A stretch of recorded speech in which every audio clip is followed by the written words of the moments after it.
My name is Dustin. 2 years ago, I looked completely different than I do now. And I have to face everybody in my life every day and wonder what they're thinking because I'm wearing it on my body. I'm wearing another year of stress eating on my body. It's totally evident and obvious to everyone who sees me. And I first got involved with this group in the fall of last year. I've gone to different support groups, but I've never really gone to one that was run like this one was.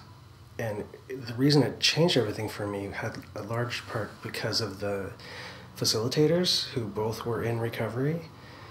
And I think for one of the first times in my life, I could see somebody in real life who was living in recovery. And it made me realize that it was possible. I liked these people, like they were somebody that I could look up to and aspire to be like. It's not always the case when you're like sitting across from a doctor or something. But these people were like engaging and honest and open and real. And I don't want to be too dramatic, but I feel like everything changed for me then.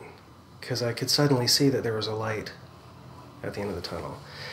And I focused a lot on what they said they had to do at the very beginning of their quest, and it's something that nobody has ever shown me, talked about. I've never learned about it. I never really got it. That I was eating the way I was eating for reasons that had nothing to do with food. I was looking for something that I couldn't find with food.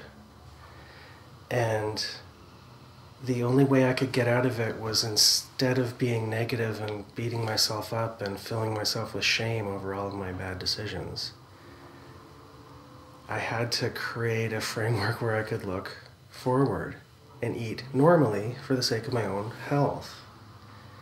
And I couldn't do that until I learned how to just trust myself, how to stop hating myself, how to stop the endless cycle of self-loathing and self-deprecation and all that stuff that happens, you know, especially after you've gained weight after having lost it. I think what I'm learning with this group is how to change the way that I think about my day-to-day life, how to reframe the context of things that go wrong, and how to really raise up the context of things that are going well.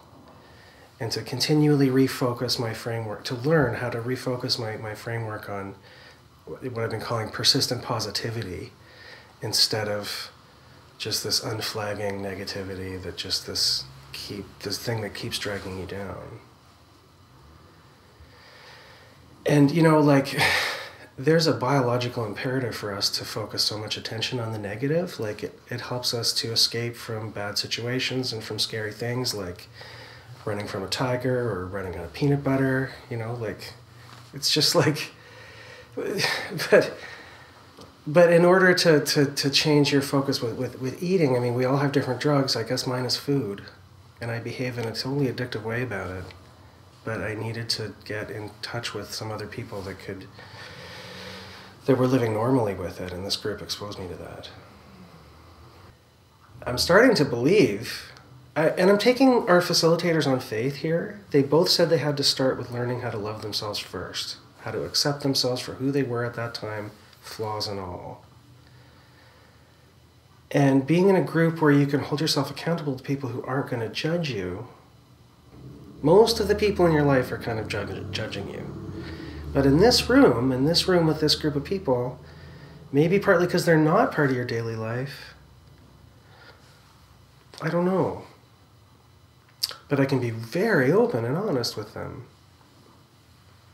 I know nobody's hiding anything. I know I don't have to worry about anything. So even, I mean, most people don't get a chance to spend an hour a week like that with anybody.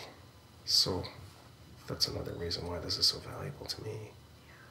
When you reframe the context for looking at your own life in a positive instead of a negative way, recovery means something like always transforming negative events in your life to something that still can be constructive, right?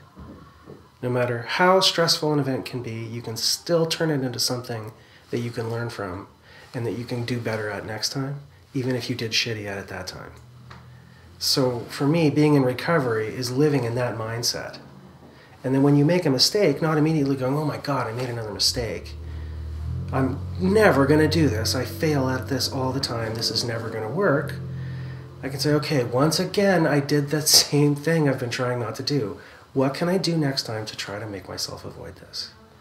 It starts with self-compassion and acceptance and being in the company of supportive people who will support you and hold a light for you to show you the way to go because they've been there before. Because I was like, oh my God, if I could be in a room with people who can be that honest with me and who are not afraid to just be that honest with me, maybe I can use this, maybe I can work from here.